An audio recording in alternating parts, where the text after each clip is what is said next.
Аллах Таала мына ошентип айтат. Биринчи, адамдардын акысын жүздөжүз аткарган, Кудайдын акысын аткарган нафстерге кайрылып, я айятухан нафсул мутмаинна, жай баракат алган нафс, иржи'i ila rabbiki radiyatan mardiyya, Роббиңе кайткын. Ал Роббиң сенден разы болгон абалда, сен да андан разы болгон абалда. Кудайдын милдетин аткарган нафс, бейпил тынчтанган нафс, Роббиңе кайты бар дейт. Этең жан чыгарды Аллах Таала кайрылат экен. Сен эгеңе кайтып атасың. Радиятан мардия. Радия, Аллах сенден разы. Ва мардия, сен да Кудайдан разы болгон абалда. Фадхули фи ибади. Менин ибадатта бекен болгон пенделерим, салих пенделеримдин катарына кошулгун бейиштиктерин. Вадхули жаннати. Алар менен бирге бейишиме киргин. Нафс деп Аллах кайрылат экен. Демек, Аллах кайрыла турган нафстар бүгүн өзүн өзү, нафсисин бүгүн контролдоп, ибадатта башкада бекен болгон нафстар экен.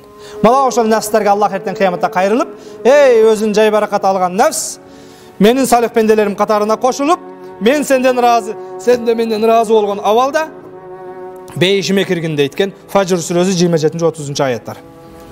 Бүгүн тилекке каршы урматтуу жамаат, нафсибизди ээрчип, бардык нерседен артта калдык. Бүгүн нафсиге азгырылып, жумушун так аткарбайт. Нафсиге азгырылып, илимин жакшы окубайт. Нафсиге азгырылып, бүгүн ойноп башкада жүрүп, акырында зачет келгенде, экзамен келгенде акча менен зачетин бүтүрөт. Нафсиге азгырылып, убагында контролдоп окута турган мугалим акчасын алып баасын коюп коет. Нафсиге азгырылып, канча кылмыш кылабыз. Ал кылмышты нафсиге азгырылып берсең, тиги кылмышка тарта турган нафсисине азгырылып, сени 1000 сомуңа 500 сомуңа азгырылып, көрмөксөн болуп коет. Нафсини ээрчип отуруп бүгүн биз бардык нерседе уттурдук. Бул дүйнөдө уттурганыбыз эч нерсе эмес. Эртең жараткандын астына барганда, я аятухан нафсул мутмаинна, жай баракат тынчтанган нафстар бейишке киргиле дегенде, сенин нафсиңе кайрылуу болбой калбасын.